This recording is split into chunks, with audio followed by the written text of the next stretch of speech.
What's up, everybody? Good afternoon. Hope that this bye week, we are truly in the midst of a bye week here. Not a lot going on, not a lot to talk about. Hope it's treating you well. We have a little bit of Seahawks news, or what passes for news in a bye week like this.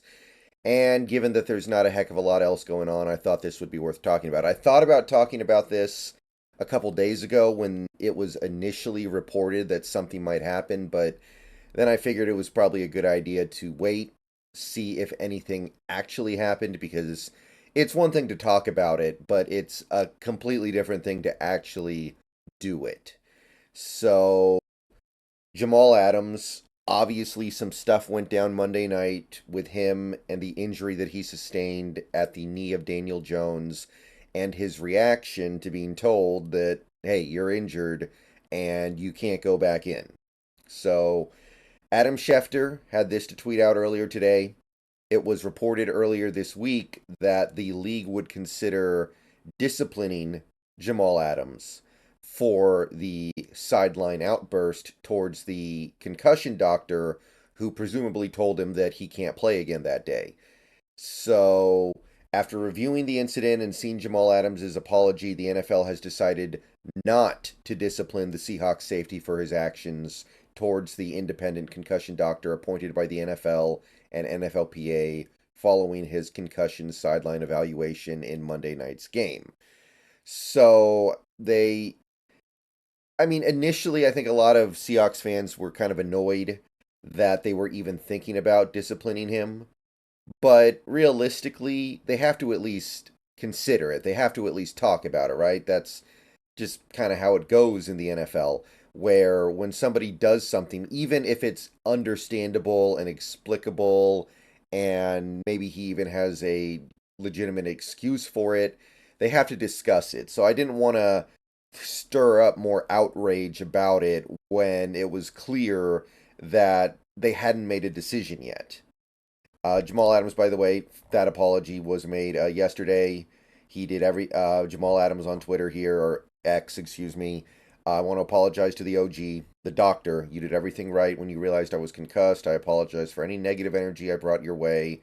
I am thankful for your patience, knowing I wasn't myself in that moment. Much respect to you. Prioritizing players' health is important. So, for those of you who maybe didn't notice what was going on the sideline, Jamal Adams was told by the independent doctor, concussion doctor, that he can't play, and he reacted very negatively to that and even had some heated words for him. So that's where this whole thing comes from. I think it was a little bit. If they had decided to discipline him, I definitely would have objected to that. This was. I do understand, however, that they needed to at least consider it.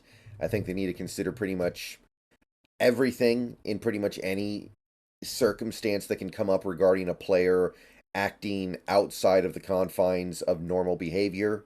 I understand that. And at the end of the day, they reached the correct decision here, so there's really not much to talk about. But had they done it, even if it was a fine, and I understand that Jamal Adams can afford to eat a fine. These players can afford to get fined. For the most, very few players in the NFL can't afford to eat a fine. And these fines are typically, we see some that are like $8,000. We see some that are $50,000. I remember actually back in the day, Brian Urlacher ate $100,000 fine once. I don't know if I've ever seen one bigger than that. But most of these players can eat those fines, and it's not that big of a deal. But I think that the context here is important, and I'm glad the NFL decided to seemingly take that context into the equation here.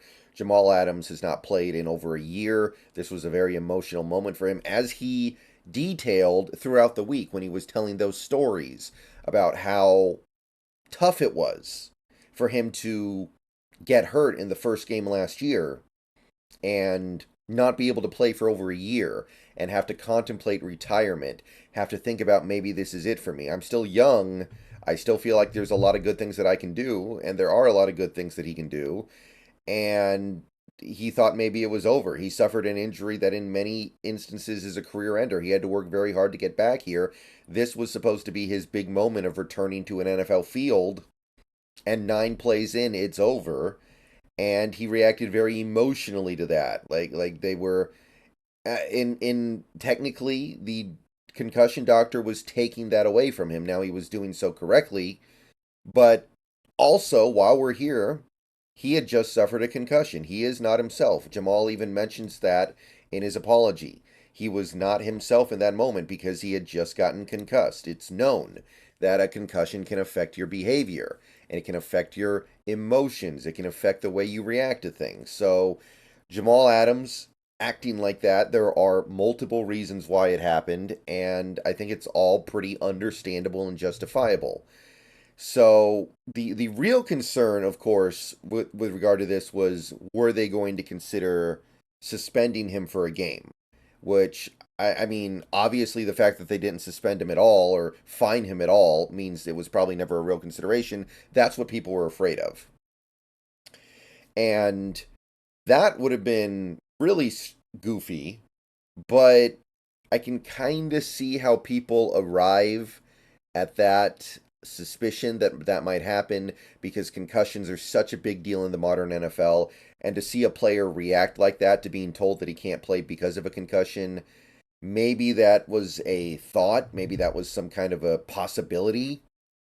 But clearly, we live in an NFL right now where a player can get fined for a holding penalty almost. We're practically to the point now where players get fined per penalty.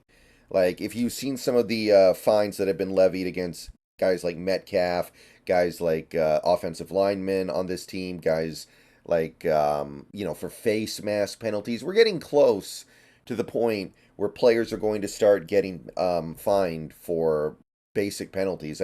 I keep joking like soon they're going to start fining you for false start penalties because the fines are so small and the players make so much money they can afford it. Granted, but feels like fines are just up this year. Feels like more players are getting fined money. But yeah, nothing happened here, which I think is the correct decision. There needs to be some understanding of context here. You can't just treat everything as completely ironclad. You can't just rule on everything like you're a robot. You have to understand context here.